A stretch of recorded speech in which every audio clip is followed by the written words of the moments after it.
Hello viewers, কেমন আছেন সবাই? আশা করি অনেক অনেক ভালো আছেন। সো আমরা প্রিভিয়াস ক্লাসে জেনেছি ভ্যালিডেশন কি। আজকে আরেকটা টার্মস জানবো, এটা হচ্ছে ভিএস এর আরেকটা টার্মস, এটাও ইম্পর্টেন্ট টার্মস, এটা হচ্ছে অ্যানোমালি। সো আমরা অ্যানোমালি কাকে বলে, অ্যানোমালি কিভাবে তৈরি হয়, কখন আমরা অ্যানোমালি বলবো, সেই সিচুয়েশনটাকে আমি এখন বোঝানোর চেষ্টা করছি। যখন আমরা আমি আগে ড্র করছি, এখানে ড্র করে নিলে এটা বুঝতে সুবিধা হবে। ওকে, সো যখন আমরা প্রথমে আমরা কি জেনেছি, এটা একটা হচ্ছে মিডিয়াম স্প্রেডের একটা ক্যান্ডেল বা ছোট ক্যান্ডেল, এবং এইটার ভলিউমটা হচ্ছে এইটা। তখন আমরা যদি আরেকটা ক্যান্ডেলস্টিকের সাথে এটা কম্পেয়ার করি, তাহলেই আমরা বুঝতে পারবো এটা ভ্যালিডেশন কি না। যদি এরকম একটা ক্যান্ডেলস্টিক থাকে, তাহলে আমরা বুঝবো যে এটা হচ্ছে ভ্যালিডেশন, ভ্যালিড। কিন্তু যদি সিচুয়েশনটা একটু ডিফারেন্ট হয়, তাহলে কি হবে? ওকে, সাপোজ এই ক্যান্ডেলস্টিকটা মার্কেট তৈরি করেছে, এই ক্যান্ডেলস্টিকটার ভলিউমটা হচ্ছে এরকম হাই, এবং মার্কেট আরেকটা ক্যান্ডেলস্টিক তৈরি করেছে এখানে, যেই ক্যান্ডেলস্টিকটার লার্জ ক্যান্ডেল, কিন্তু আমরা যখন এটার ভলিউম দেখলাম, এই ভলিউমটা হচ্ছে লো ভলিউম। সো যদি আমরা এই ধরনের ক্যান্ডেলস্টিক পাই এবং ভলিউমটা অনেক হাই হয়, উইক ক্যান্ডেলস্টিক কিন্তু ভলিউমটা অনেক হাই, কিভাবে বুঝলাম আমরা উইক ক্যান্ডেলস্টিক? এটা আমরা স্প্রেড দেখে বুঝলাম, স্প্রেডটা ছোট এবং এটার সাথে কম্পেয়ার করে বুঝলাম। এই স্প্রেডটা বড়, এইটা ছোট। সো এই স্প্রেড ছোট অথচ ভলিউম অনেক হাই, অ্যান্ড এই স্প্রেডটা অনেক বড় অথচ আমরা ভলিউম পাইলাম অনেক লো। তাহলে এই ধরনের সিচুয়েশনটাকেই আমরা বলবো অ্যানোমালি।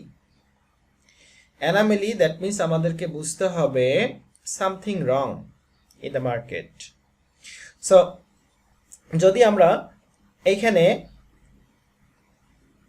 এই দুইটা ক্যান্ডেলস্টিক দিয়ে বুঝি, তাহলে এটা শুধু সিঙ্গেল ক্যান্ডেলস্টিক, কিন্তু মার্কেটে আমাদের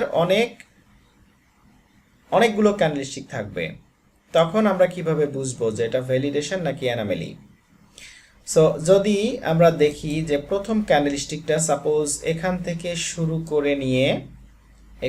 শুরু করে স্টার্ট করছে আপে যাওয়া, এখান থেকে প্রথম ক্যান্ডেলস্টিক, এবং দ্বিতীয় ক্যান্ডেলস্টিক, ওকে, দ্বিতীয় ক্যান্ডেল,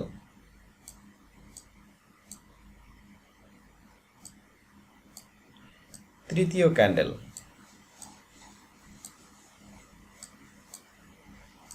চতুর্থ ক্যান্ডেল। ওকে,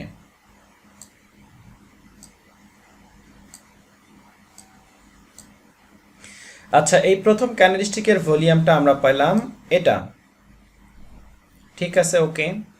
দ্বিতীয় ক্যান্ডেলস্টিকের ভলিউমটা আমরা এটা পেলাম, এটাও ঠিক আছে। সো মার্কেটে কোনো প্রবলেম নাই। এখানে প্রথম ক্যান্ডেলস্টিকটার স্প্রেডটা ছোট, ভলিউম লো। দ্বিতীয় ক্যান্ডেলস্টিকের স্প্রেডটা হচ্ছে বড় প্রথমের তুলনায়, ভলিউম হাই হয়ে গেছে। ওকে, ইটস আ ভ্যালিড, এটা কোনো অ্যানোমালি না, এটা ভ্যালিড। কিন্তু আমরা যদি তৃতীয় ক্যান্ডেলস্টিকের ভলিউমটা এরকম পাই, তাহলে এটা হচ্ছে অ্যানোমালি। এবং চতুর্থ ক্যান্ডেলস্টিকের ভলিউমটা যদি এখানে পাই, তাহলে এটা হচ্ছে অ্যানোমালি। সো মার্কেট স্ট্রংলি আপে যাচ্ছে, কিন্তু ভলিউম এখান থেকে এই পর্যন্ত ঠিক আছে, এরপরে ভলিউম আস্তে আস্তে লো হয়ে যাচ্ছে। সো ভলিউম যখন লো হয়ে যাচ্ছে, তখন আমাদেরকে বুঝতে হবে, যদিও বা মার্কেট স্ট্রংলি আপ ট্রেন্ডে যাচ্ছে এবং স্প্রেডগুলা স্ট্রং, দ্যাট মিন্স স্প্রেডগুলা লার্জ, কিন্তু ভলিউম ফল ডাউন করছে, ভলিউম কমে যাচ্ছে, তাহলে বুঝতে হবে something happening wrong in the market, মার্কেটে কোনো প্রবলেম আছে। সো এটার মানে এই নয় যে সাপোজ মার্কেট এখান থেকে এই পর্যন্ত যাওয়ার পরে এখানে ভলিউম কমে গেছে, এইটার মানে এই নয় যে মার্কেট এখান থেকে ডিরেক্টলি ফল ডাউন করবে, এখান থেকেই ফল ডাউন করবে, এখান থেকে নিচে চলে যাবে, বিষয়টা এমন না। এবং আমাদেরকে বুঝতে হবে ভলিউমের প্রত্যেকটা সিগন্যাল, ভলিউমের প্রত্যেকটা সিমটমস হচ্ছে pre signal of the market.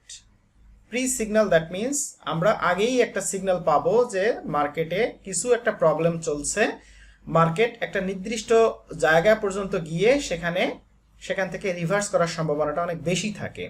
এটা কোনো স্ট্রং মার্কেট বায়ার্সের পক্ষ থেকে না, এটা হলো একটা বিষয় যে এই বিষয়টাকেই আমরা বলবো অ্যানোমালি। এটা হচ্ছে অ্যানোমালি। ওকে, এর আগের ক্লাসে একটা জিনিস মিস হয়ে গেছে, সেটা হচ্ছে ভ্যালিডেশন।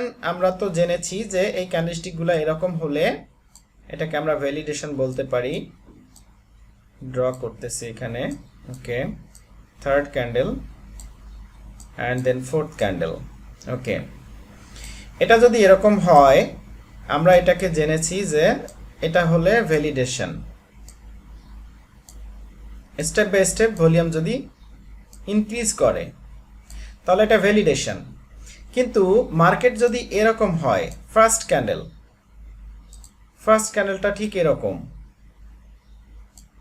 ওকে, সেকেন্ড ক্যান্ডেলটা এরকম হতেই পারে, কেননা মার্কেট যে এভাবে ইনক্রিজ করবে, স্প্রেডগুলো যে এরকমের এভাবেই বাড়তে থাকবে, বিষয়টা এমন না। ছোট একটা ক্যান্ডেলস্টিকের পরে একটা লার্জ ক্যান্ডেলস্টিক তৈরি করতে পারে, এরপরে একটা মিডিয়াম ক্যান্ডেলস্টিক তৈরি করতে পারে। সো তাহলে আমরা কি বুঝতেছি এখানে, স্মল ক্যান্ডেল, তারপরে স্ট্রং ক্যান্ডেল, তারপরে মিডিয়াম সাইজ ক্যান্ডেল, তারপরে এখানে একটা এরকম ক্যান্ডেল তৈরি করতে পারে। কিন্তু এইটার ভলিউম যখন আমরা দেখব যে এই ক্যান্ডেলস্টিকের ভলিউম এটা ঠিক আছে, এটার ভলিউম এটা ঠিক আছে, আবার এটার ভলিউম দেখলাম এটা ঠিক আছে, এটার ভলিউম দেখলাম এটাও কিন্তু ভ্যালিডেশন। এখানে কোনো প্রবলেম নাই। কেন নাই? যখন স্প্রেডটা হাই হয়ে গেছে, লার্জ হয়ে গেছে, তখন ভলিউম হাই, স্প্রেডটা ছোট হয়ে গেছে, ভলিউম লো, স্প্রেড অ্যাগেন ছোট, volume again low. That means এটাও কিন্তু একটা ভ্যালিডেশন, এটাকে অ্যানোমালি আমরা বলতে পারি না। কিন্তু যদি এখানে ভলিউমগুলো ওলট পালট হয়ে যায়, যেমন যদি এই ধরনের মার্কেট আমরা পাবো, কিন্তু যদি আমরা দেখি ভলিউমগুলা ওলট পালট হয়ে গেছে, এখান থেকে এই ভলিউমটা ছোট, আবার এই ক্যান্ডেলস্টিকের ভলিউমটা আবার বড়, এই ক্যান্ডেলস্টিকের ভলিউমটা আরো বড়, তাহলে আমরা কি বুঝতে পারতেছি এখান থেকে যে এটা হচ্ছে anomaly. That means something happening wrong in the market may reverse at any time. Market যে কোনো সময় রিভার্স করতে পারে। সো যদি আমরা এই ধরনের সিচুয়েশনগুলো পাই তাহলে আমাদেরকে বুঝতে হবে যে এই মার্কেটের কন্ডিশনটা ততটা ভালো না বায়ার্সের দিক থেকে। সো মার্কেট যে কোনো মুহূর্তে রিভার্স করে নিচে চলে যেতে পারে। সো এইটা হচ্ছে অ্যানোমালি। এবং সেম সিচুয়েশন হবে জাস্ট বিয়ারিশ ক্যান্ডেলস্টিক এরকম হবে এবং ভলিউমটা হাই হবে, লার্জ ক্যান্ডেলস্টিক হবে, ভলিউমটা লো হবে। এটা হচ্ছে অ্যানোমালি।